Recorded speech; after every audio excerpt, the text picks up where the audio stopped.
Bonjour à tous et bienvenue pour ce culte du 13 septembre, le culte de l'église baptiste de Joinville-le-Pont. On peut se poser la question, puisque c'est sur YouTube, est-ce que c'est vraiment un culte? Est-ce que c'est vraiment un moment de rassemblement? Je l'espère un peu pour vous. En tout cas, en particulier pour ceux qui sont seuls ou ceux qui se sentent seuls. Eh bien, nous pensons bien à vous ce matin, en préparant aussi ce culte. Je pense particulièrement à vous. J'aimerais vous dire, c'est vrai que c'est pas facile en ce moment, à cause de la maladie ou de la peur de la maladie, d'être souvent seul face à soi-même. Et donc, j'avais envie de vous honorer, de vous faire une salutation particulière pour que vous vous sentiez moins seul ce matin. Si seulement vous pouviez vous sentir vraiment entouré chaleureusement, ça serait notre plus grand désir. Alors si toutefois vous vous sentez seul au point que vous ne parlez pas à grand monde et que ça vous ferait tellement plaisir de parler avec quelqu'un, sachez que je suis disponible. Vous trouverez mes coordonnées sur le site de l'église baptiste de Joinville-le-Pont et vous pouvez me passer un petit coup de fil et on pourra échanger quelques mots, que ce soit pour les personnes de notre église qui ne sont pas encore revenues au culte en présentiel ou aussi pour les personnes qui nous regardent et qu'on ne connaît pas forcément, qui nous regardent de loin ou plus ou moins loin en tout cas. Voilà, n'hésitez pas à passer un petit coup de fil pour échanger et faire le point un peu de comment ça va. Voilà, on va commencer ensemble par célébrer le Seigneur, par quelques chants comme chaque dimanche. Alors, je ne sais pas si vous chantez chez vous d'ailleurs, c'est pas facile devant la télé ou devant son téléphone, son ordinateur de chanter, mais au moins partager ces moments avec nous, ces moments de célébration, de louange, et que ça puisse nous aider à nous rapprocher du Seigneur.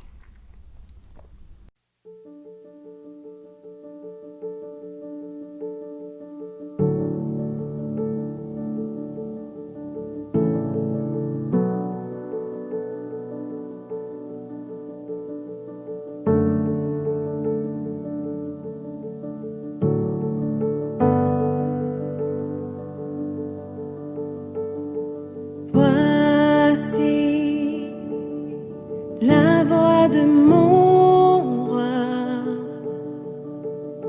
c'est à lui qu'il m'appelle.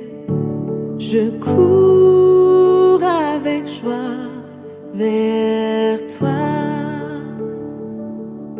Sa parole est ma joie, plus douce que le miel. C'est ma raison, oui, c'est mon choix. Il est la vie, il est la voix. Chantez-le sur les toits.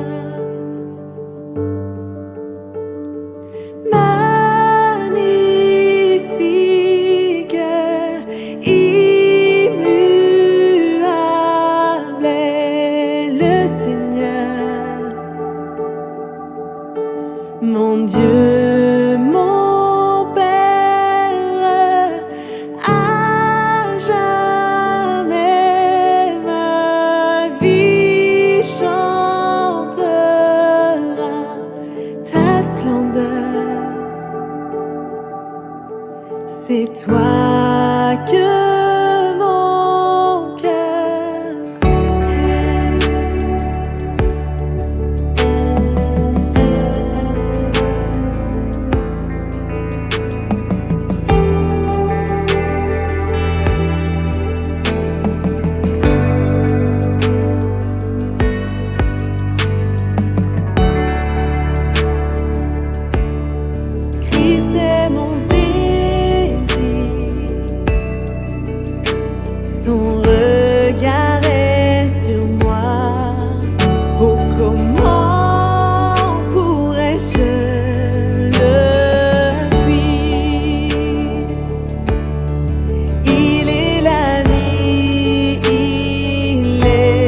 c'est toi que mon cœur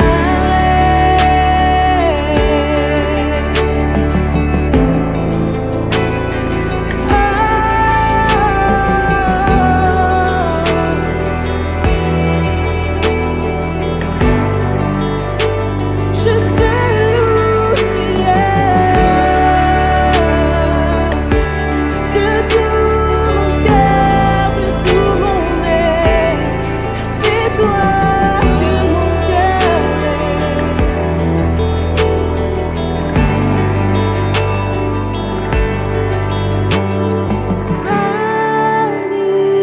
magnifique, immuable est le Seigneur, mon Dieu, mon Père, à jamais ma vie chantera ta splendeur. C'est toi que mon cœur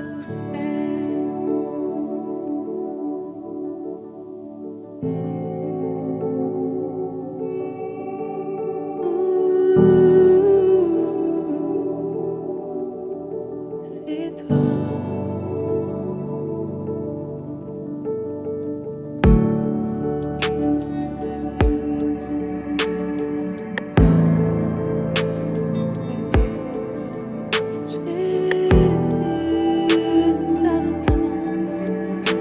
Jésus,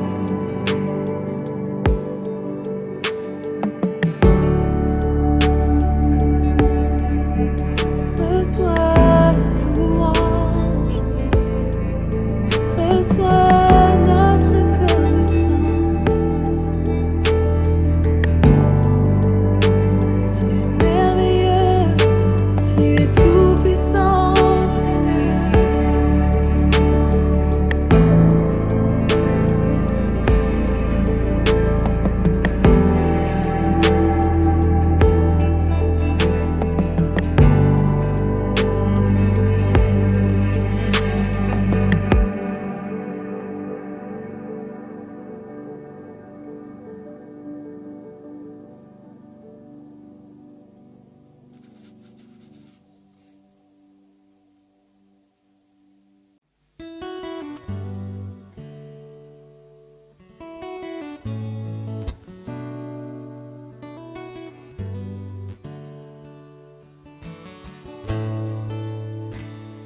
Dieu est pour nous un rempart, un secours quand vient la détresse. Sur lui fixons nos regards, il compatit à nos faiblesses.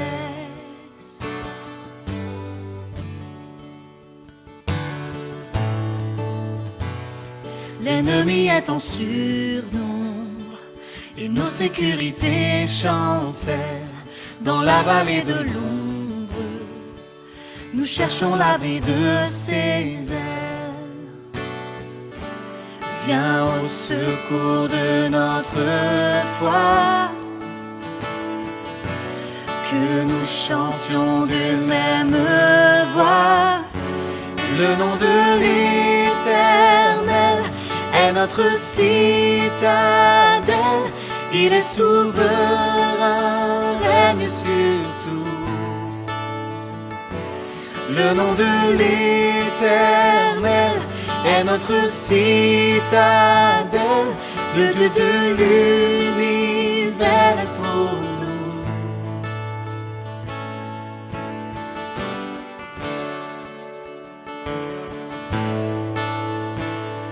Dans les mauvaises nouvelles,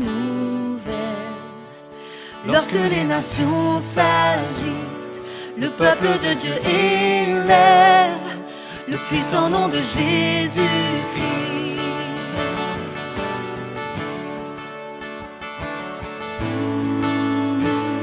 Quand la distance nous sépare, son esprit est notre unité. Nous n'avons pas d'autre espoir que son amour et sa bonté.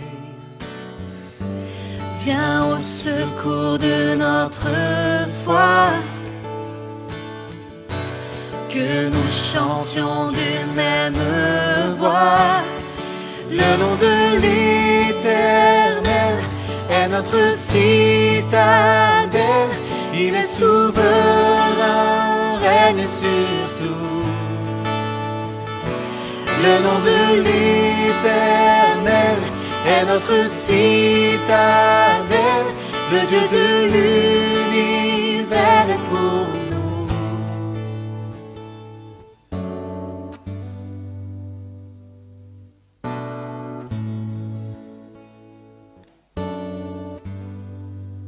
Dieu est pour nous un refuge et un appui, un secours toujours présent dans la détresse.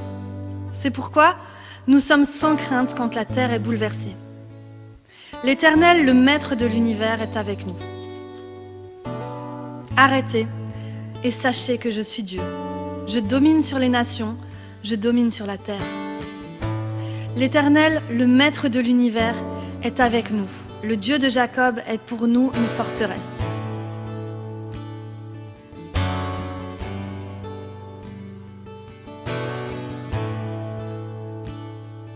Arrêtez et sachez que je suis Dieu, que je suis Dieu. Arrêtez et sachez que je suis Dieu, que je suis Dieu. Arrêtez et sachez que je suis Dieu, que je suis Dieu. Arrêtez et sachez que je suis Dieu, que je suis Dieu. Le nom de l'Éternel est notre citadelle. Il est souverain, règne sur tout. Le nom de l'Éternel est notre citadelle. Le Dieu de l'univers est pour nous. Le nom de l'Éternel est notre citadelle. Il est souverain, règne sur tout. Le nom de l'Éternel est notre citadelle. Le Dieu de l'univers est pour nous.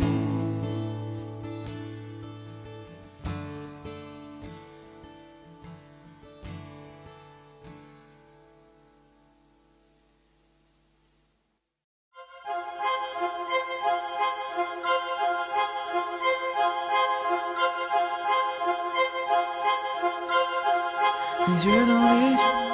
Le blouson kaki clair, les jolies bottes noires. Pour les chaussettes, il reprend la paire enfilée l'autre soir. Et pour ma part, fidèle au poste, bien positionné à la pointe de l'attaque, je suis les lunettes qu'il a posées sur le nez. Au premier rang, je me déleste, je vois tout et ne rate rien de ses moindres faits et gestes. Le vrai intérêt qu'on sait de spectre envers, c'est de cerner si l'homme droit aurait des regards de travers. Et s'il y a qu'une paire d'yeux, il y a des milliers de regards possibles. Le haineux, le peureux, l'amoureux, l'insensible. Il y a la version honnête et il y a la version tricheur. Il y a une différence entre le regard poli et la guicheur. Je détecte et inspecte du lundi au dimanche, discrètement posé sur mes deux branches. Et toi, demande-toi sur quoi tes yeux s'attardent. Et que diraient tes lunettes si elles pouvaient parler? Si tes lunettes pouvaient parler, dis-moi les choses qu'on apprendrait. Rien n'est caché devant Dieu, on joue les yeux dans les yeux. Si tes lunettes pouvaient parler, quels seraient les secrets dévoilés? Rien n'est caché devant Dieu, on joue les yeux dans les yeux. Yeux dans les yeux, dans les yeux. Yeux dans les yeux. Depuis ma sortie de l'étui au quotidien j'étudie tout. L'objet de ces regards dans les grands et les petits rendez-vous. Pour en retirer un constat horrible, ce sont ces mêmes yeux qui matent, qui l'utilisent pour lire la Sainte Bible. Je je vois son smartphone, je vois ses choix de films. J'effleure ses larmes mais je ressens aussi sa joie de vivre. Je suis témoin quand ça part dans toutes les directions. Le vice se lit net, quel que soit le niveau de correction. On dit que les yeux jamais ne mentent. Ce que je sais c'est qu'ils déterminent les pensées qu'un mec alimente. Lis des choses pures et tu penseras pur. Lis des mensonges et tu verras que la route vers la paix sera dure. Si tes lunettes parlaient, que nous dirait-elle mec? Si Dieu inspectait tes pensées, seraient-elles nettes? Que tu les portes par nécessité ou pour le style, repense à ça la prochaine fois que tu les enfiles. Si tes lunettes pouvaient parler, dis-moi les choses qu'on apprendrait. Rien n'est caché devant Dieu, on joue les yeux dans les yeux. Si tes lunettes pouvaient parler, quels seraient les secrets dévoilés? Rien n'est caché devant Dieu, on joue les yeux dans les yeux.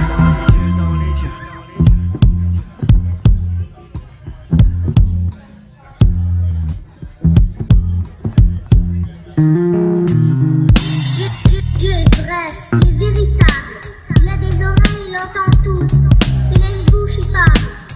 Il a des yeux, il voit. Il a des bras et il bouge. Il a des mains et il touche. Il a des jambes et il marche. Il a des pieds, il peut donner des coups de pied.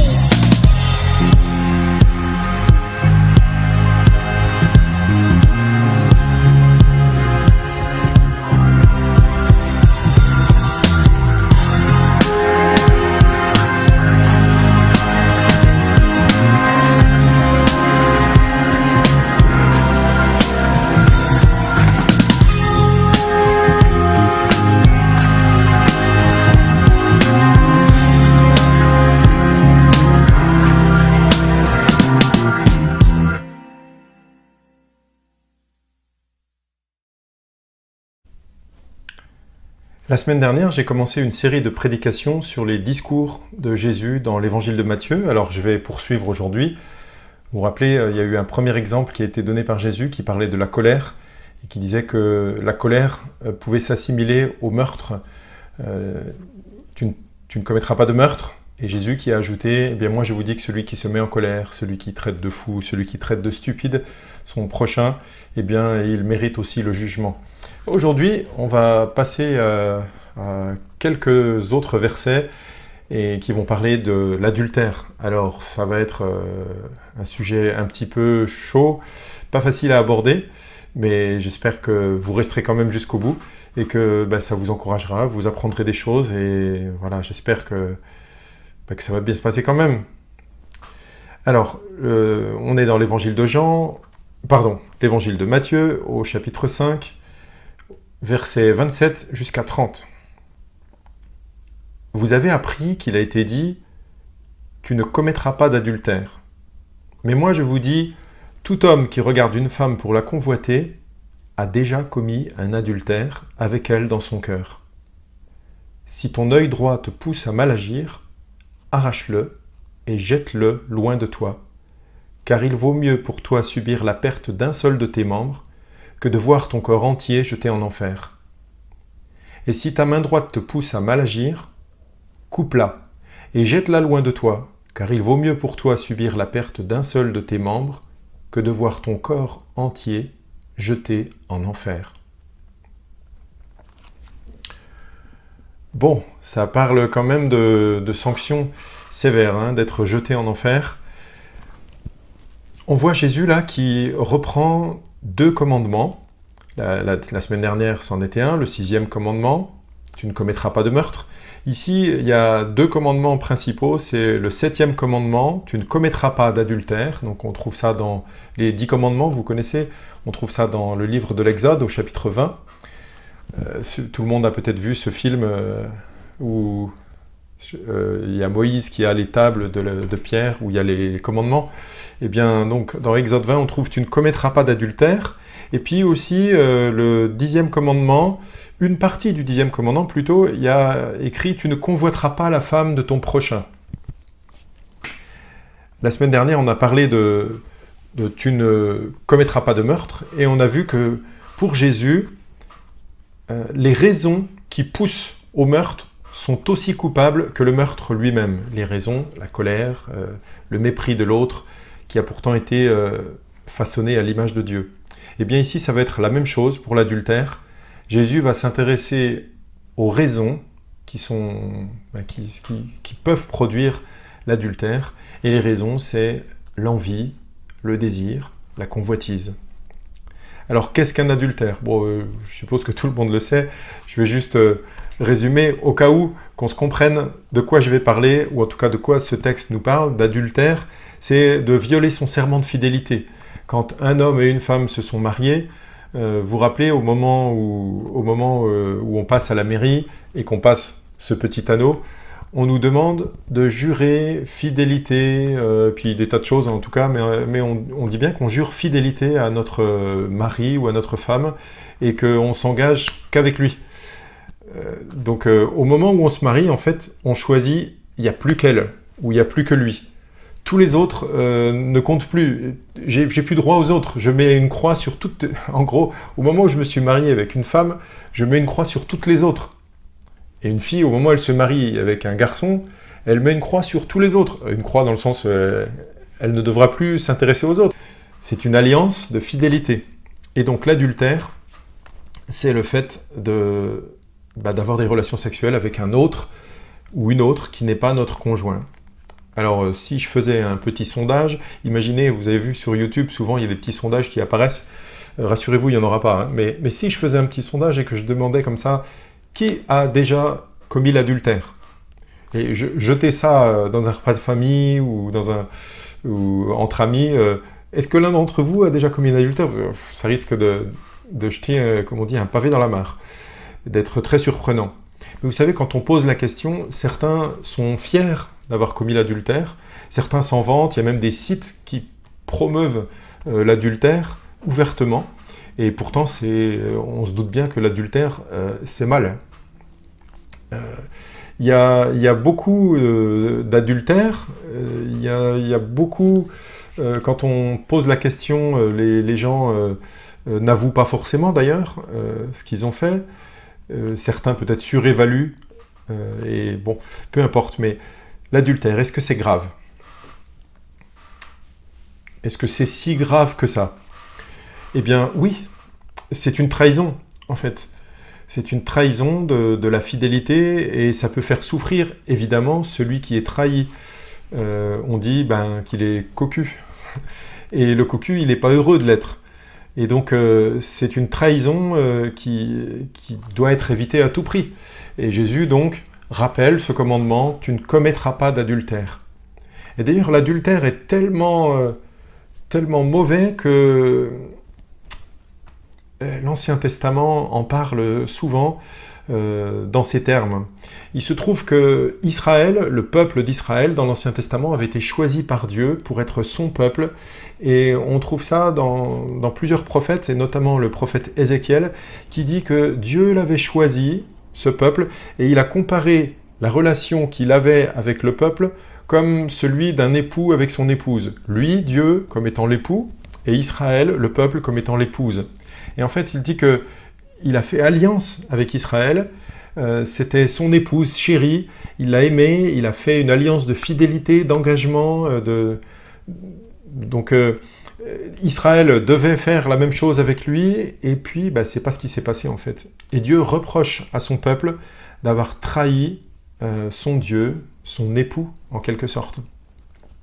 Et on voit cela par exemple dans Ézéchiel au chapitre 16, on voit que Dieu, par l'intermédiaire d'Ézéchiel, reproche à son peuple d'avoir été courir après les ennemis d'Israël pour faire alliance avec eux, alors qu'ils avaient fait alliance normalement avec Dieu, lui seul, et ils sont partis faire alliance avec l'Égypte, partis faire une alliance avec les Assyriens, puis avec Babylone. Et en fait, ils ont fait aussi des alliances où ils ont recherché des faux dieux, ils ont fabriqué des statues, ils ont même offert leurs enfants en sacrifice à de faux dieux. Et donc tout cela, ça a été considéré par Dieu comme un adultère. Et on voit bien l'adultère finalement qui est quelque chose d'horrible. Dieu se sent délaissé et leur dit voilà, par exemple en Ézéchiel au chapitre 16 verset 32, « Tu as été la femme adultère qui reçoit des étrangers au lieu de son mari. » Dieu leur reproche donc leurs actions coupables, ce qu'ils ont fait, ce qui se voit, mais ils leur reprochent aussi leurs actions secrètes, enfin pas leurs actions justement, mais leurs pensées secrètes, ce qu'ils avaient dans leur cœur. Dans leur cœur, ils ont chéri des idoles, ils ont chéri d'autres, et ils se sont détournés de Dieu même déjà dans leur cœur. Alors, à votre avis, l'adultère, bon, on parle dans la Bible, mais même pour nous, est-ce que c'est condamnable? Est-ce que c'est préjudiciable? Est-ce qu'il devrait avoir une sanction à l'adultère? Alors dans notre pays, en France, aujourd'hui, il n'y a pas vraiment de sanction, en tout cas pas au pénal, au civil peut-être, en cas d'adultère dans un mariage, mais c'est pas condamné au pénal. On ne va pas aller en prison à cause de ça. On reparlera tout à l'heure du simple fait de regarder une femme, ce que dit Jésus avec convoitise, mais voyons déjà quelle est la sanction pour ce fait-là, regarder une femme avec convoitise. Jésus dit, si ton œil droit te pousse à mal agir, arrache-le et jette-le loin de toi, car il vaut mieux pour toi subir la perte d'un seul de tes membres que de voir ton corps entier jeté en enfer. Ton corps entier jeté en enfer. Alors, si le simple, je dis le simple fait, c'est moi qui rajoute, si le simple fait de regarder une femme avec convoitise, une femme qui n'est pas la tienne, bien sûr, mérite l'enfer, alors le fait de commettre un adultère le mérite aussi. Est-ce qu'il y a un remède à cela? Est-ce que le fait d'avoir commis un adultère condamne directement à aller en enfer? Est-ce qu'on est foutu, perdu complètement? Eh bien, non. Il y a bien sûr la possibilité de repentance avec Dieu. On peut toujours se repentir, mais pas un regret de surface, pas le regret de celui, par exemple, qui s'est fait choper par sa femme en plein adultère et qui, du coup, est obligé d'avouer, de demander pardon, de dire « Oh chérie, je ne recommencerai plus ». C'est valable, tout ce que je dis est valable dans l'autre sens, c'est l'homme avec la femme ou la femme avec l'homme. Mais celui qui s'est fait choper, en général, il demande pardon, il s'excuse et il promet qu'il ne recommencera pas, et qu'il ne recommencera pas. Mais ce n'est pas cette repentance-là dont on parle. C'est une sincère repentance. Même celui qui ne s'est pas fait choper, qui regrette amèrement ce qu'il a fait et qui a envie de changer. En fait, on voit dans l'évangile de Jean, au chapitre 8, que des hommes avaient surpris une femme en train de commettre un délit d'adultère. Ils l'ont prise, ils l'ont traînée vers Jésus, ils l'ont jetée à ses pieds, et ils l'ont dit, tu vois, la loi de Moïse nous dit qu'en pareil cas, quand une femme commet un adultère, alors elle mérite d'être lapidée. Bon, ils se sont un peu trompés quand même, parce que la loi de Moïse prévoyait non pas la lapidation de la femme, mais la lapidation de l'homme et de la femme, puisque en cas d'adultère, je ne sais pas si vous le savez, mais il faut être deux. Voilà. Donc, Jésus parle avec eux, vous savez, leur demande qui a jamais péché, qu'il jette la première pierre, et puis à la fin, que se passe-t-il? Il demande à la femme si ses accusateurs sont encore là, et il dit, mais personne ne t'a accusé, et la femme dit non. Et à ce moment-là, Jésus dit à cette femme, je ne te condamne pas non plus, va et ne pêche plus. Alors vous voyez bien que, bien sûr, la loi condamne celui qui est adultère, ouais, il est condamné, mais le pardon et la repentance peuvent accorder une nouvelle chance. Il y a aussi l'exemple du roi David. Je l'ai cité souvent ces derniers temps, mais finalement, il s'y prête bien en cas d'adultère, puisque c'est ce qu'il a fait. Il a commis un adultère, entre autres, et il s'est repenti à un moment de sa vie, et il a demandé vraiment, sincèrement pardon à Dieu, et Dieu l'a pardonné. Alors, en cas d'adultère, on ne sait jamais si quelqu'un parmi nous, parmi ceux qui regardent, a commis un adultère, eh bien, bien sûr, on peut se sentir condamné, se sentir nul et être vraiment très très mal. Mais voyez, ce qu'il y a, ce qui est proposé par Jésus, c'est de se repentir et de changer de comportement. C'est pas juste de rester dans cet état, c'est-à-dire de dire oh, je regrette, mais de continuer tout le temps et que ça soit une pratique courante. Non, si c'est un fait et il y a repentance, alors il peut y avoir pardon. Mais alors le passage du jour nous parle bien sûr de l'adultère, mais plus que de l'adultère, il nous parle des regards coupables qu'on peut avoir sur les uns ou les autres. Je le répète, Jésus dit « Mais moi, je vous dis, tout homme qui regarde une femme pour la convoiter a déjà commis un adultère avec elle dans son cœur. Bon, je sais qu'il n'y a pas que des hommes qui regardent cette vidéo, il y a aussi des femmes. Donc j'espère que vous comprenez que même si Jésus parle d'un homme qui regarde une femme, il y a de grandes chances que la réciproque soit vraie aussi. Une femme qui regarderait un homme pour le convoiter, eh bien elle serait tout aussi coupable en fait. De quoi ça parle ici? De convoiter. Il y a de grandes chances que Jésus s'adresse à un auditoire où la plupart des gens étaient mariés, et puis les femmes aussi. Bien sûr, ça peut être le cas des gens qui ne sont pas mariés, mais ici, un homme, en fait, qui regarde une femme, sous-entendu, une autre femme que la sienne. Il la convoite, c'est-à-dire, il la regarde, pas simplement il l'a vue, pas simplement il l'a regardée comme ça, mais il l'a convoitée, c'est-à-dire il a voulu, il a désiré. Et c'est la convoitise, c'est quelque chose qui intervient, on va dire, un petit peu avant le vol. Vous savez, quelqu'un qui vole, par exemple, la voiture de son voisin, il la vole, mais c'est qu'avant de la voler, il a eu envie, il a eu très envie d'avoir cette voiture, puis c'était tellement fort qu'il a fini par la voler. Bon, c'est un peu tordu, hein. Il vaut mieux pas faire ça, on risque d'aller en prison. Mais convoiter, donc, c'est avoir une envie qui est mal placée, en fait. Une envie qui est coupable, qui va plus loin que le simple regard. Alors, ce passage peut être perturbant pour les hommes, puis pour les femmes aussi, parce que quand il est dit que celui qui regarde une femme et pour la convoiter, il a déjà commis l'adultère dans son cœur, et puis finalement, après, ça parle de jeter en enfer. Alors, franchement, qui d'entre nous n'a jamais croisé, pour les hommes, une femme, et puis l'a désiré quelque part, d'une certaine façon, l'a trouvée belle, ou s'est dit « Waouh, quel canon !» Je vous parle vrai là. Hein. Et les femmes, pareil, vous croisez de temps en temps, que ce soit dans la rue ou sur une affiche ou au cinéma, vous croisez un homme, vous dites « Waouh, qu'est-ce qu'il est beau !» Oui, mais c'est pas ça forcément la convoitise. La convoitise, c'est d'aller plus loin. Il y a une attirance naturelle, on va dire. Les hommes, souvent, la plupart, on va dire, sont naturellement attirés et voire même excités quand ils voient une femme qui leur plaît. Et il n'y a rien de malsain à trouver une femme belle. Et pour vous, les dames, il n'y a rien de malsain à trouver qu'un homme est beau.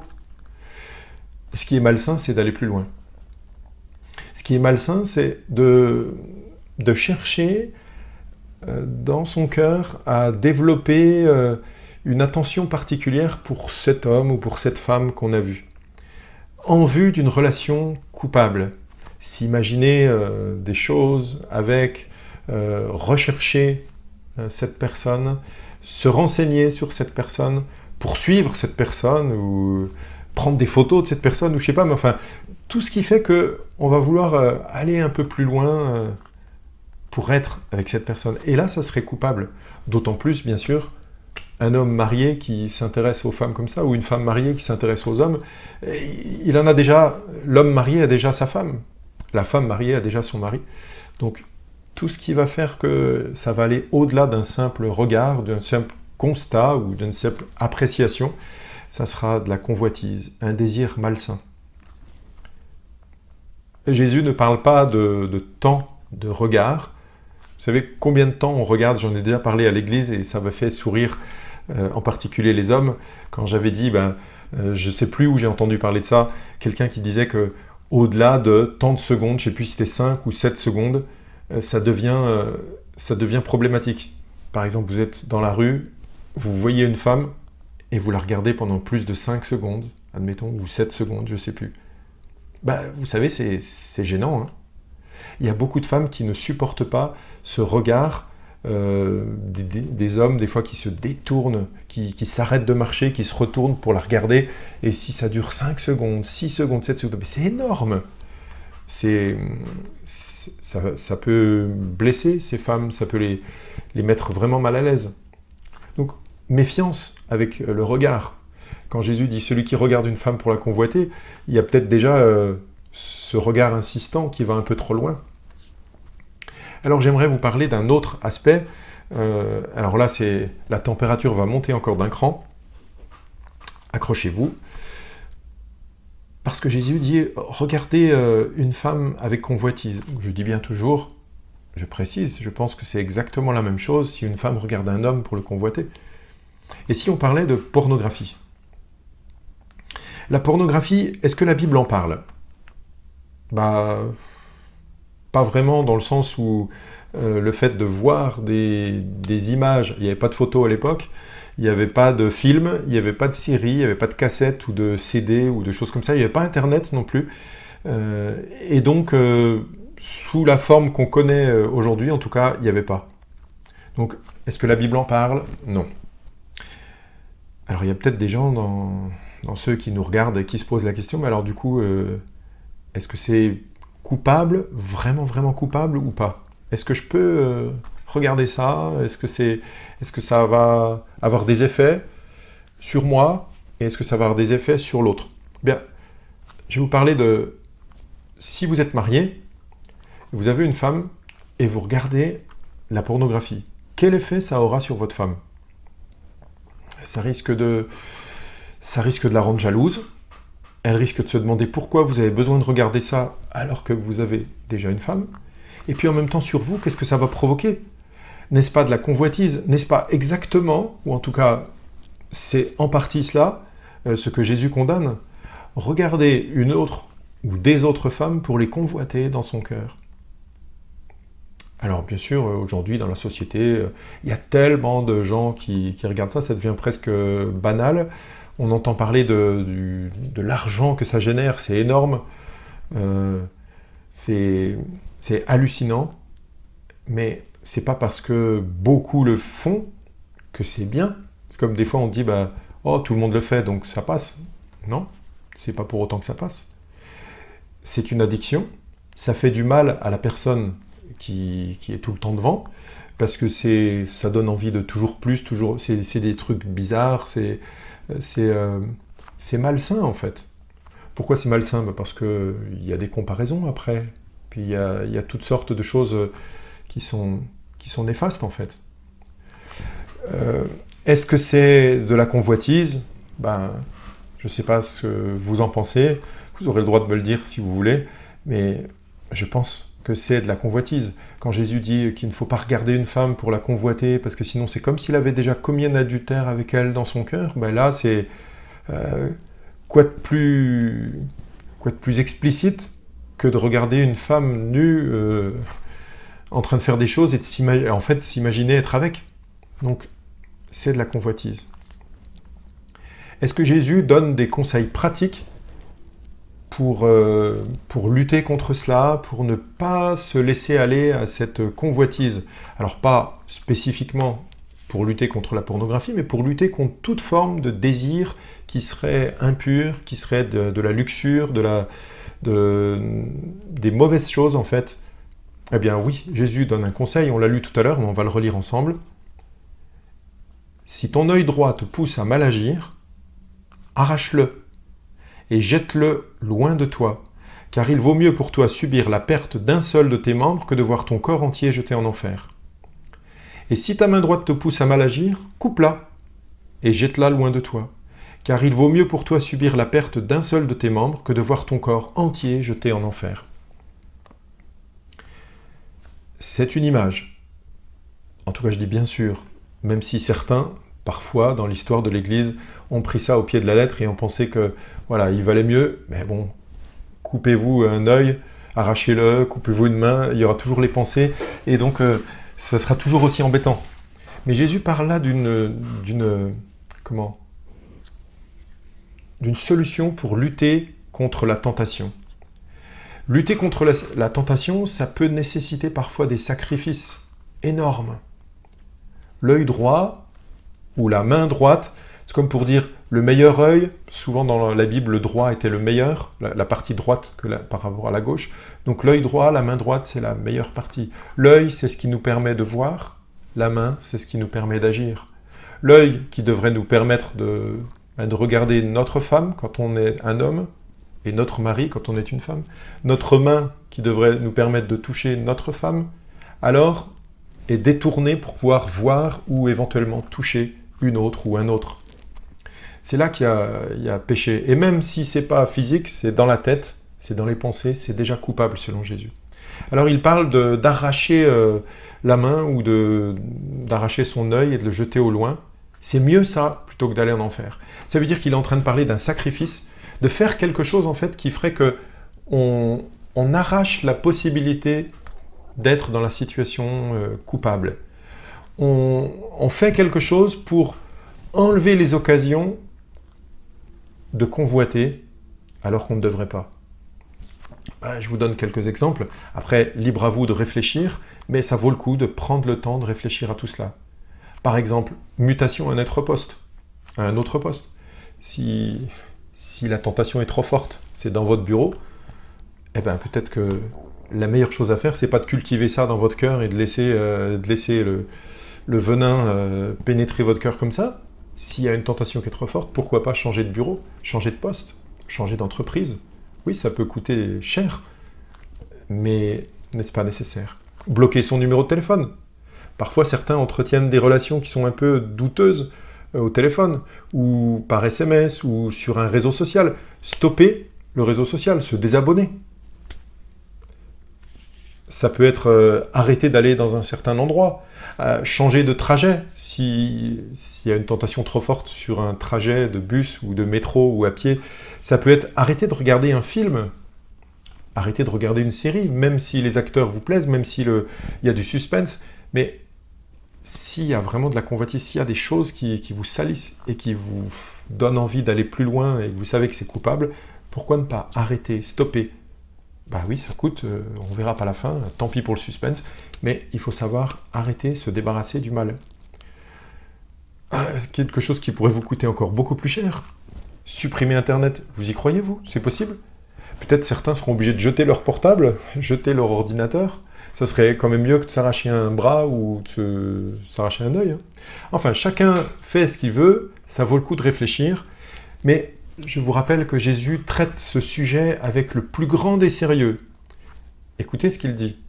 Il vaut mieux pour toi subir la perte d'un seul de tes membres que de voir ton corps entier jeté en enfer. Ce qui veut dire, prends le temps sérieusement de réfléchir à ton comportement. Jésus nous appelle à être totalement fidèles envers lui. Vous vous rappelez, il a dit le premier et le plus grand des commandements, c'est « Tu aimeras le Seigneur ton Dieu de tout ton cœur, de toute ton âme et de toute ta pensée. » Et il nous appelle aussi, nous qui sommes mariés, à avoir ce même amour pour notre conjoint. Bien sûr, il a dit « Tu aimeras ton prochain comme toi-même », mais aussi, il y a plein de passages qui nous encouragent et qui nous rappellent que nous devons avoir fidélité entre conjoints, fidélité et amour. Alors, c'est vrai que le mot adultère, dès qu'on en entend parler, on entend que quelqu'un a été adultère, il y a des ragots, il y a des mots, et des fois on est presque content de savoir les détails, on aimerait bien, ça peut être parfois malsain, et parfois on juge les autres, on a envie de les condamner parce qu'ils ont été pris en flagrant délit, alors c'est dans les journaux, c'est sur internet maintenant, et on pourrait être tenté de les condamner, de dire ce qu'ils ont fait, c'est horrible et tout ça. Mais Jésus nous montre que les pensées sont tout aussi coupables que les actes. Même ceux qui ne se sont pas fait attraper et qui n'ont jamais commis l'adultère en vrai, Jésus nous rappelle que, elles sont aussi coupables que les actes. D'ailleurs, dans l'histoire avec la femme adultère, il dit que celui d'entre vous qui est sans péché jette le premier la pierre contre elle. Certains qui regardent ce matin ont peut-être mal agi dans ce domaine, que ce soit physiquement ou dans leurs pensées, dans leurs attitudes. Ceux qui ont mal agi ont à se repentir et ils ont besoin de changer. Si tu veux honorer Dieu, il te faut passer par la repentance, regretter et tout faire pour ne pas recommencer et peut-être faire des sacrifices. Couper des choses, ôter des choses, changer d'attitude comme on l'a vu tout à l'heure. Et ceux qui n'ont pas été jusqu'à l'attitude coupable, qui ne se sont pas fait prendre en tout cas, doivent néanmoins veiller sur leurs pensées, sur leur cœur, et reconnaître que la convoitise est un péché tout aussi coupable que l'adultère en lui-même. C'est un péché qui doit être confessé et qui doit être abandonné. Oui, Jésus ne dit pas seulement « tu ne commettras pas d'adultère », il ajoute « mais moi je vous dis, tout homme qui regarde une femme pour la convoiter a déjà commis l'adultère avec elle dans son cœur. » Je vous laisse méditer sur les paroles de Jésus. Si ton œil droit te pousse à mal agir, arrache-le et jette-le loin de toi, car il vaut mieux pour toi subir la perte d'un seul de tes membres que de voir ton corps entier jeté en enfer. Et si ta main droite te pousse à mal agir, coupe-la et jette-la loin de toi, car il vaut mieux pour toi subir la perte d'un seul de tes membres que de voir ton corps entier jeté en enfer.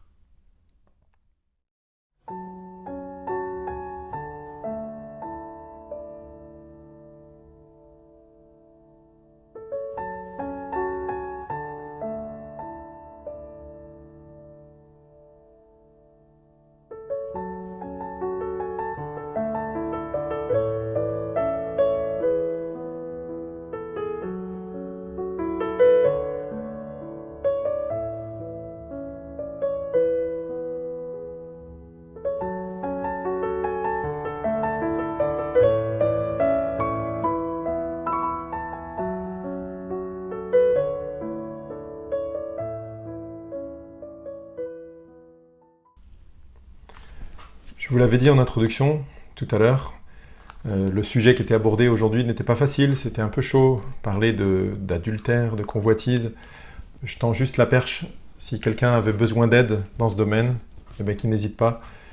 Et donc on va se quitter en disant un bon dimanche à chacun, on termine par un dernier chant, et je vous salue vraiment, et je vous dis à bientôt. Si vous avez envie de venir à l'église, sachez que maintenant il n'y a plus d'inscription, il y a 50 places disponibles, donc peut-être à bientôt, on ne sait jamais. Voilà, merci pour votre fidélité à nos programmes, à nos cultes en fait.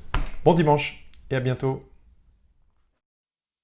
Au fond du gouffre, je plaide coupable, le poids est cruel. Le poids des mots, le poids des actes d'une âme rebelle. Vois ma faiblesse, vois ma détresse, sois ma forteresse et redonne-moi un peu plus de toi.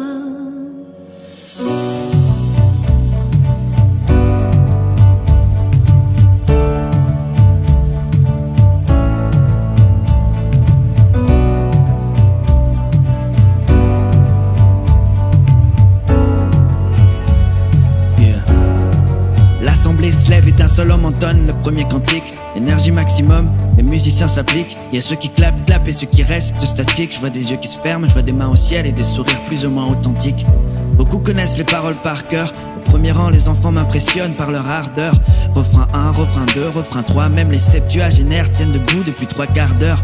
Un temps profond, certains pleurent et certains prient. Un temps où le silence d'un cœur a la puissance d'un cri. J'ai envie d'être comme eux, avoir la pêche comme eux, à fond dedans spirituel, la mine fraîche comme eux. Mais je n'ai pas le cœur à chanter ni à danser. Si je le faisais, je serais pas sincère. On est en froid, j'ai honte, je ne veux pas faire semblant. Je suis seul dans ma peine, à quoi ça sert? Au fond du gouffre, je plaide coupable, le poids est cruel. Le poids des mots, le poids des actes d'une âme rebelle. Vois ma faiblesse, vois ma détresse, sois ma forteresse et redonne-moi un peu plus de toi. Je ressasse ma semaine, je la repasse en boucle. Pas du joli, toi et moi on le sait. Des flashs et des images moches, je me vois constamment louper le coche. Pitié, combien de fois j'ai joué la carte de l'ignorance? Combien de fois j'ai accueilli tes larmes avec indifférence? Pas fier de mon cœur de pierre, mon estime de soi, je vais la chercher 6 pieds sous terre et je dis père. T'as tout vu, je suis pas digne, j'ai pas les mains pures, mais je suis venu à. J'ai l'impression que je t'ai trahi, je n'ose pas entonner ces louanges, le cœur sali. Mais j'implore ton pardon pour mes fautes et mes crasses, et qu'il soit authentique ce moment de face à face, de pure grâce. Au fond du gouffre, je plaide coupable, le poids est cruel. Le poids des mots, le poids des actes d'une âme rebelle. Vois ma faiblesse, vois ma détresse, sois ma forteresse et redonne-moi un peu plus de toi.